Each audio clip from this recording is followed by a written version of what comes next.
Here's Michael Smerconish. Did you ever promote Steelers Wheel? You bet. Did you?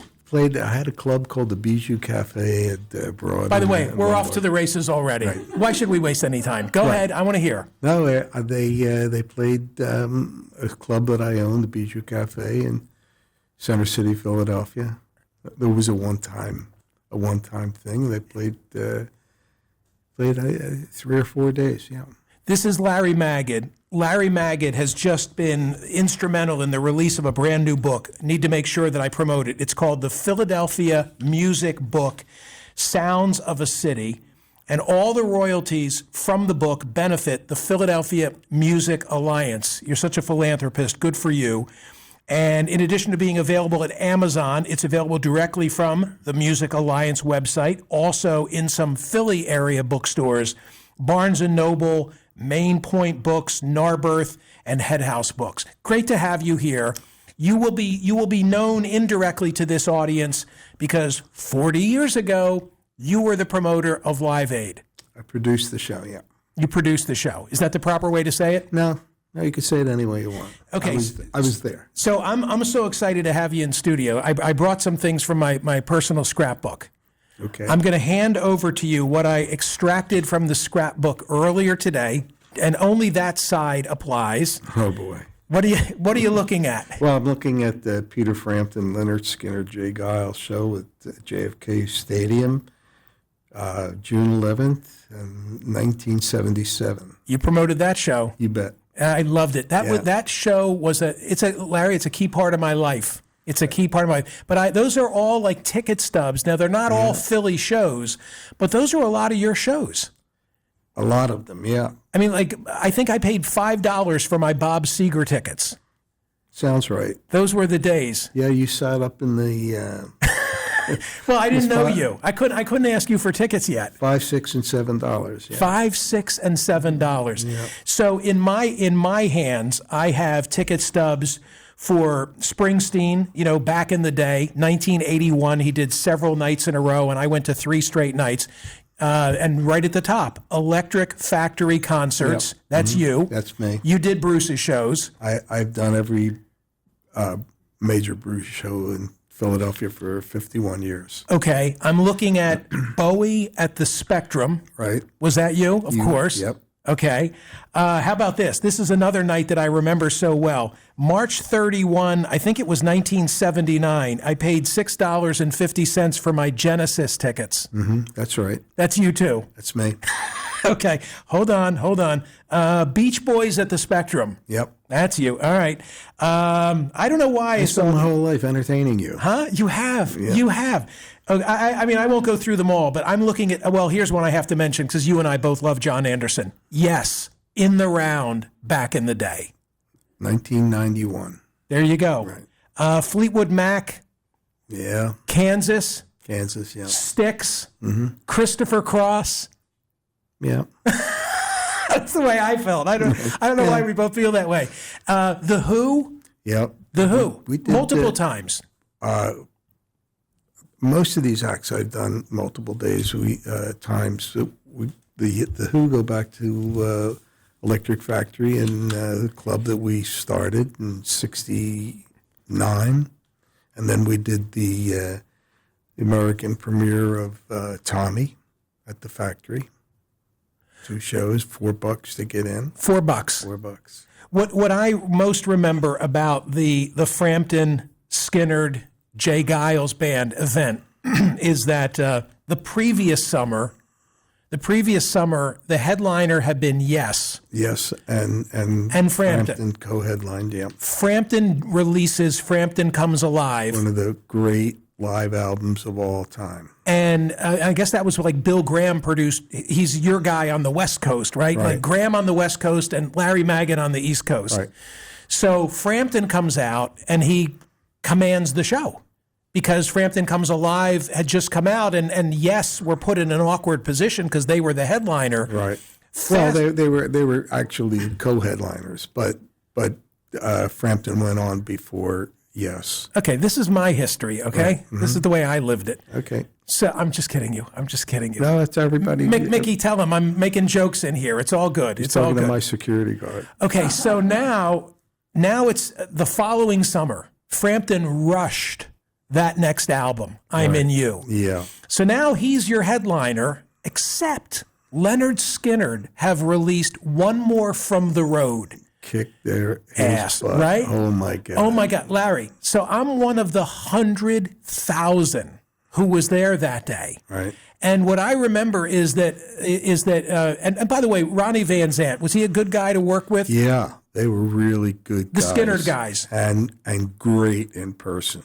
Were they? I mean, to perform. Yeah, I love them in person. Great. So what I remember is they close with Sweet Home Alabama. Right. And then he does, what song is it you want to hear? And of course, the whole place goes crazy for Freebird. Right. And they perform Freebird, and literally JFK is shaking. The stadium is shaking. Right. And now Peter Frampton has to come out. A wonderful guy. He has to come out, and he does a piano ballad, I'm in You, and people start going home.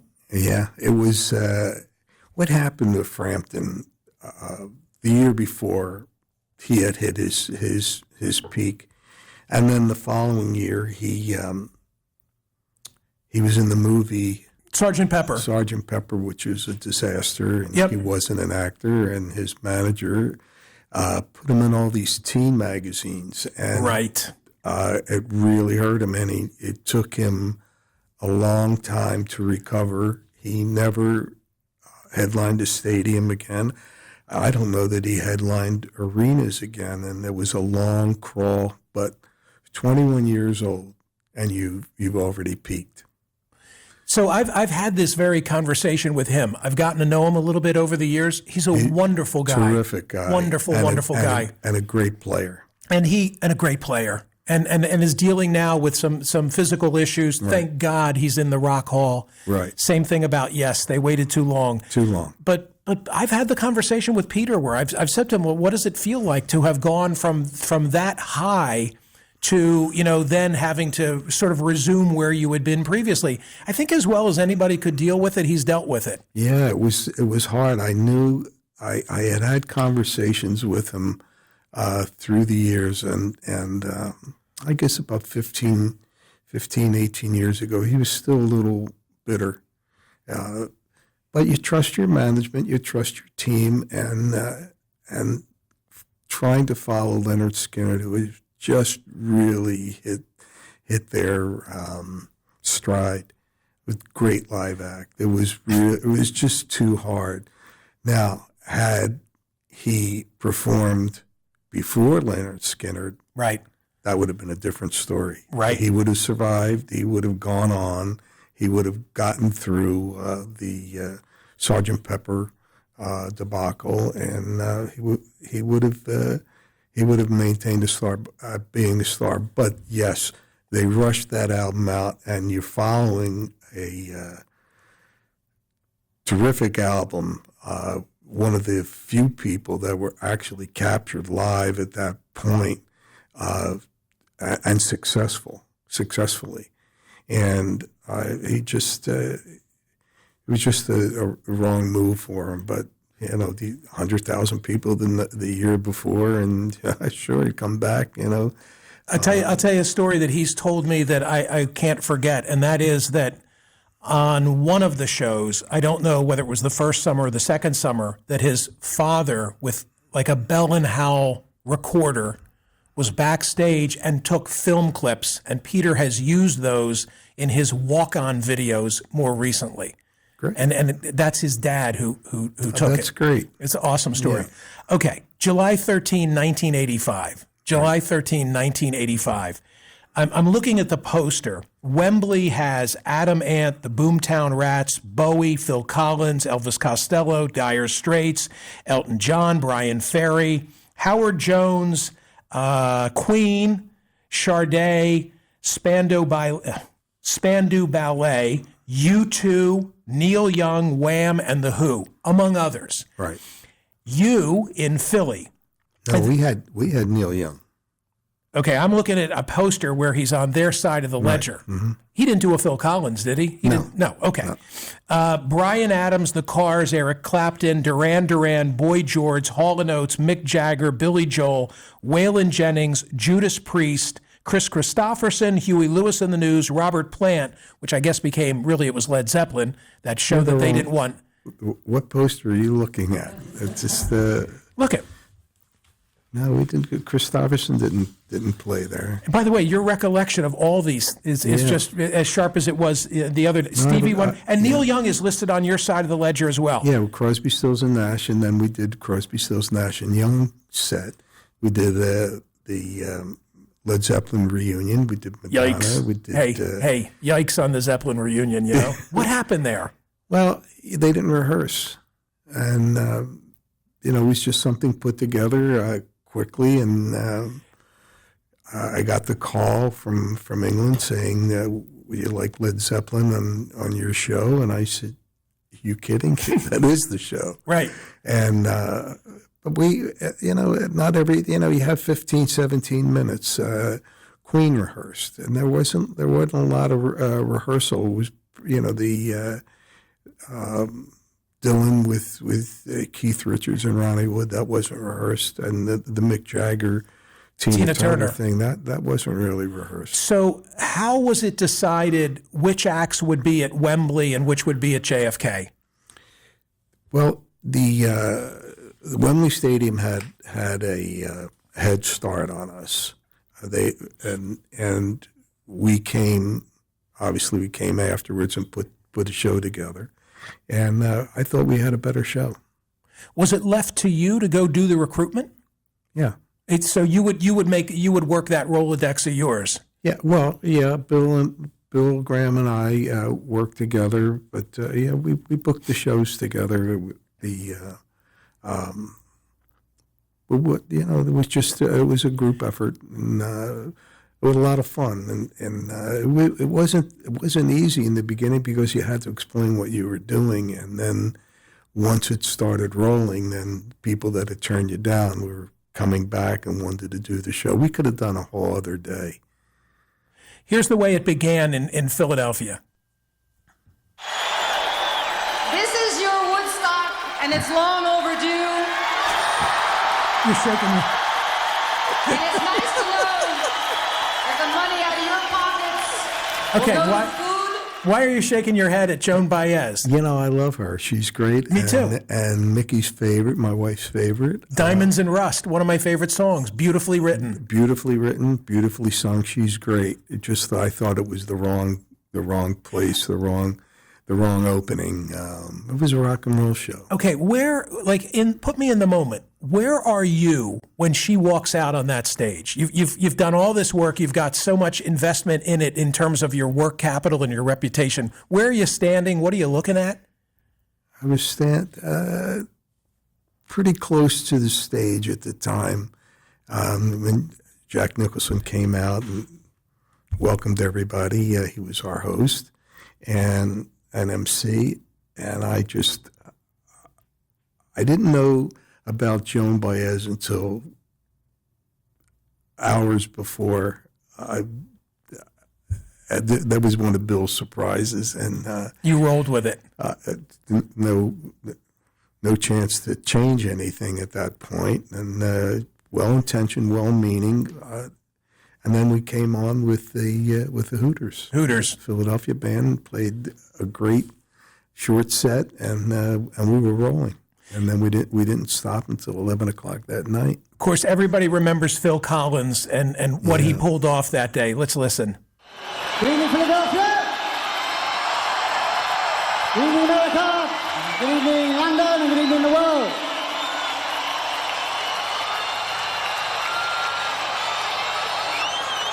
This is called Against All Odds. What was he like to work with? He was great. Just a wonderful, warm, funny person. And,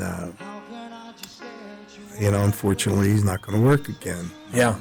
And I had the pleasure of putting his last show. The farewell. Yeah, farewell. You did the farewell tour. Mm-hmm. I came to see it. It was great. Yeah. I was there with my buddy David Field. You know David. Mr. Rock and Roll. We came, and I'll tell you something, Larry, that's funny. He said to me when we came to the show in Philly, he said, I'm going to the final show in the UK. I don't know, Earl's Court. I'm not sure where it was. O2 Arena, probably. Right. And I said, I can't do it. I'm not. And he did it. Yeah, he did it. He went to that show. He travels all over the place to see shows. He's one of those real, true fans.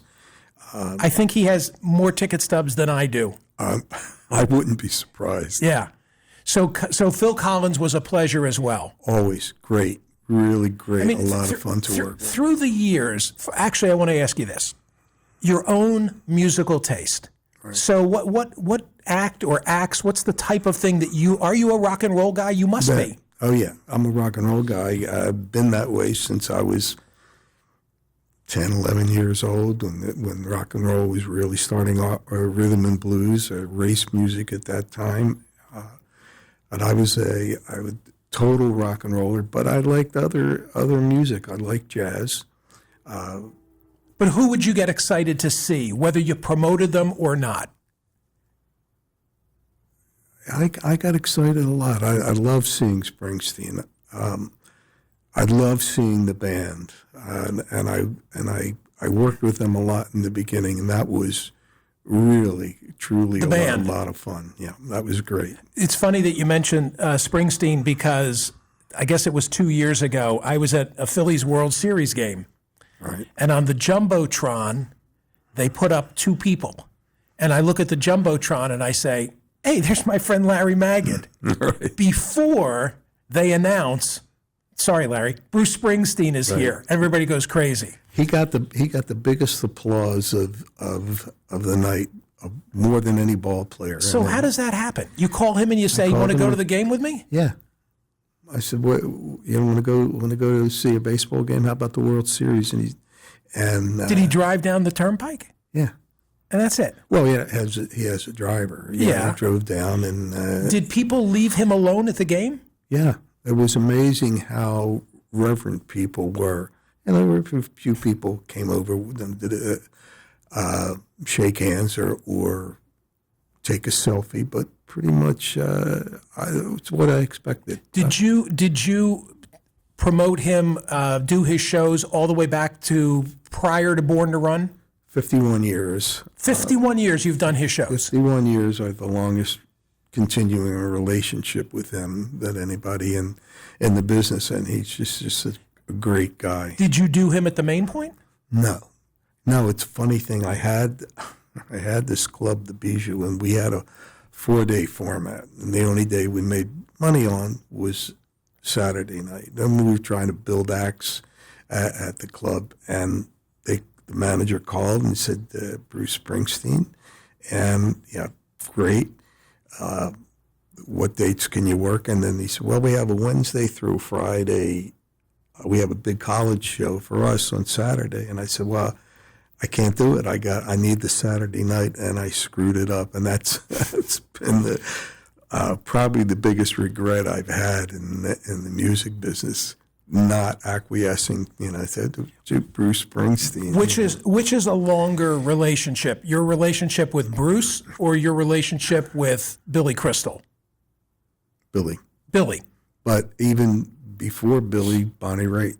Bonnie Raitt. Bonnie Raitt lived in Philly, was working one summer here with a guy named Dick Waterman, who was a well-known blues manager, managed people like Mississippi John Hurt, people like that, and we became friends. We just hung out, and then one day I was walking into a club in Philly, a folk club, and there she was singing, and I had not known her as a singer. I had known her as a 17, 18-year-old college student living in Philly. This is Larry Magid, and I want to do right by the book. The book is called The Philadelphia Music Book. You don't have to be from Philadelphia to want to own a copy of this book. It's such a great, great book. Sounds of a City. Larry edited it. and all of the royalties are benefiting the Philadelphia Music Alliance. You can get it at Amazon. You can go directly to the Philadelphia Music Alliance. Can you stick around a few minutes longer? I'm here. Okay, I could talk to you all day. I forgot for a moment that we were on air, because this is the kind of conversation I enjoy having you when we're just the two of us. I'm here all day. Don't say that. I'll keep you. Believe me. 40 years ago, Live Aid, July 13, 1985. Larry Magid, in studio with me, produced that show. What was Tom Petty like to work with? Great. Yeah, it was quiet and reserved, and put a lot of energy into his show. It was great. It had left us a lot of great songs. Who was a pain in the ass to work with? Because everybody was great, according to you. Oh, boy. Pain in the ass. Not many rock people. No? No, some pop stars, but not many rock people. It was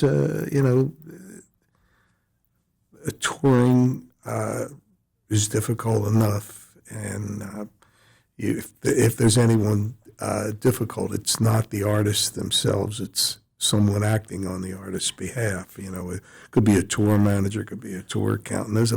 There's a large contingency with not a contingency. There's a large group of people on a tour. When you booked Led Zeppelin, Yeah, is it Peter Grant? Who was the manager? Peter Grant was their original manager. Yeah, Was he a handful? yeah. He was a handful. I had an issue with him. We were playing the Jeff Beck group, and Rod Stewart was the singer back then, and it was at Electric Factory, and the opening act was 10 years after, and they were a driving blues act, and they were really great. It was a brand new act. People hadn't heard of. Of course, they had heard of Jeff Beck. He had some history, and Peter Grant insisted that I take 10 years after off the show, and I wasn't going to do that. But I did offer. I said, well, how about if Jeff Beck goes on first, and 10 years after closes the show? And of course he didn't want to hear that, and I remember going to my car, and he was following me up the street, and I said, Peter, this is the show. If you don't want to play, don't play. Then we'll do the show without you. But we became friendly. Yeah, he was a handful, but we had a thing with a show with Led Zeppelin, and Jethro Tull was the opening act at the Spectrum in early 70s. What a double bill. I don't know how I got Jethro Tull to open up. But Peter Grant comes into our show office, and he said, listen, my guys are sick. We're going to have to open the show, and we have to get the guys out of here. And I said, that's crazy. That's crazy. We'll get a doctor. No. We have a doctor, and the guys, there's something going through the whole band. And so then I had to go talk to Ian Anderson and say, you're going to close the show. Led Zeppelin's going to open, and you're going to close. And Jethro Tull was a good live act, but they weren't Led Zeppelin. And years later, Peter Grant wrote a book, and he had called me at home like around 1 o'clock in the morning before he finished the book, and he wanted to go over the story. And it turns out that they weren't sick at all. They just wanted to go to New York and party.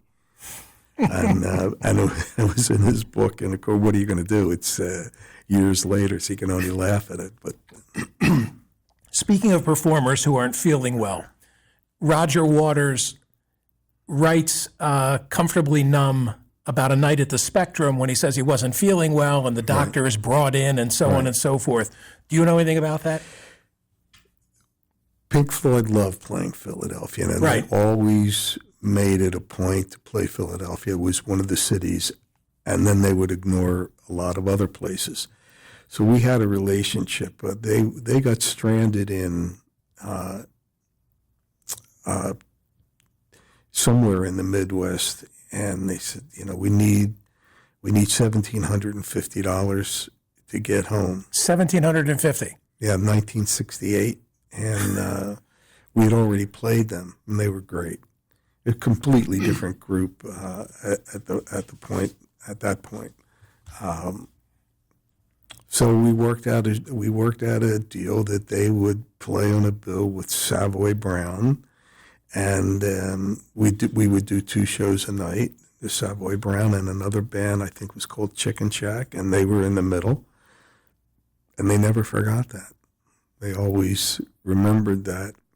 You got him the $1,750 To get home. Was this cash and carry at the end of the night? Even in the big arena, in the big arena shows, because I remember there's a story about Led Zeppelin, the cash getting stolen at Madison Square Garden.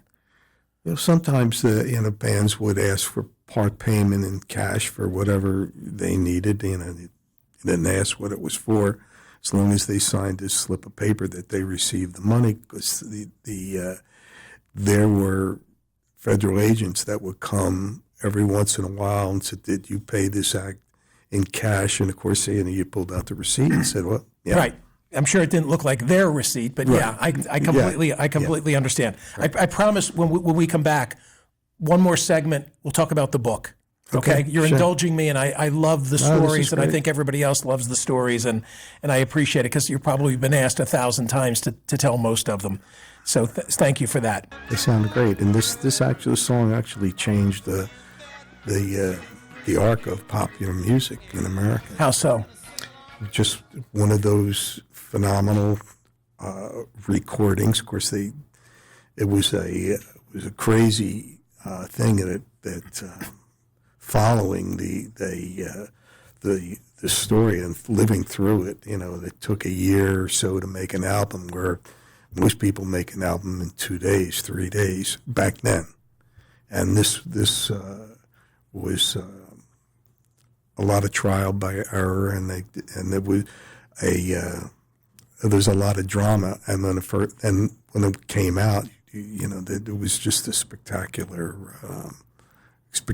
album. This is Larry Magid. He produced Live Aid in Philadelphia 40 years ago. Was Brian Wilson with them? Yeah. He was? Yeah. And how was he? Quiet, great.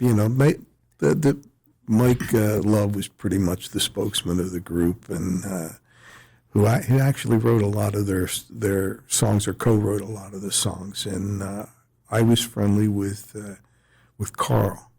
We were buddies. But and when we put the show on the show together, I said the Beach Boys are the first act that has to be booked, and that's why. Well, because they were favorites of a lot of the bands in England, and England had all this great these great bands and performers, and I kept an eye on who I booked, make sure that they were as compatible with the London show as possible. Is it possible that back in the day at the Spectrum, I saw Heart open for the Beach Boys? Yeah. Dreamboat Annie era? Yeah. We got a call early. I'm going to say... Larry, how the hell do you remember this? I have no idea what I did yesterday, what I had for dinner last night. Well, what did I have for dinner? No, and I have... But this you remember. Like I remember. TC will tell you, I have a strange recollection of guests and things that happen on the radio, but I can't remember anything. You see a doctor. Yeah, I do. Now, we got a call to play the Beach Boys in Philadelphia. They were not hot. They had taken a dive, and they had gone to see the Maharishi, and it wasn't a real popular thing. And then they just kind of bottomed out, and I got a call, and a desperate call, can I put together a show to headline the Beach Boys in Philadelphia at the Spectrum. Spectrum was at that point was the hottest arena in the country for a number of years. It was a great place for bands to play, and we put together a show. And we did great, and then it helped them on their arch back. Tell me about this book, the Philadelphia Music Book, where all the proceeds are going to a not-for-profit, the Philadelphia Music Alliance. Well, something that I had thought about. It took 5 years for this book to come out, and I was surprised that nobody had ever documented how many great artists and musicians had come out of Philadelphia in all genres, starting with classical music right through hip hop and electronic dance music and everything in between. Big bands, jazz. We have so many jazz artists that we couldn't fit everybody in the book, but there's about 284 people that have come from Philadelphia. They have national or international acclaim, and I just wanted to document it, and I'm just proud that of being from Philadelphia and being amongst all of these great artists and having lived through some of their careers and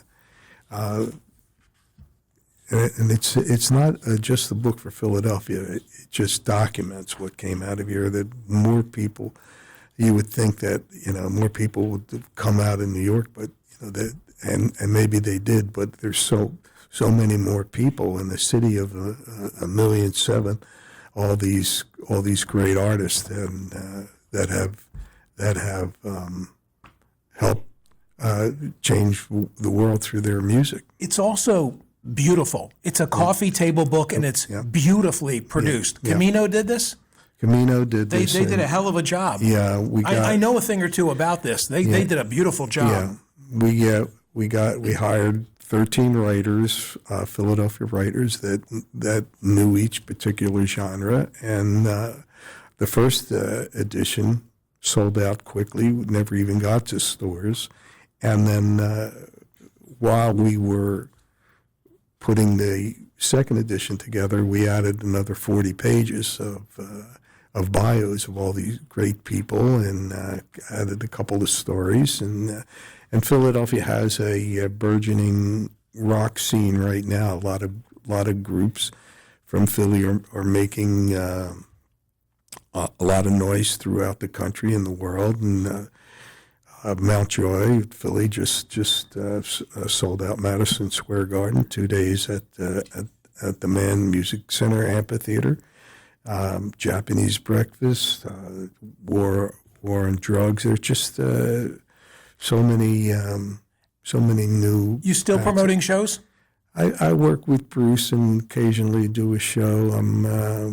It's been a long time, and Billy Crystal too, right?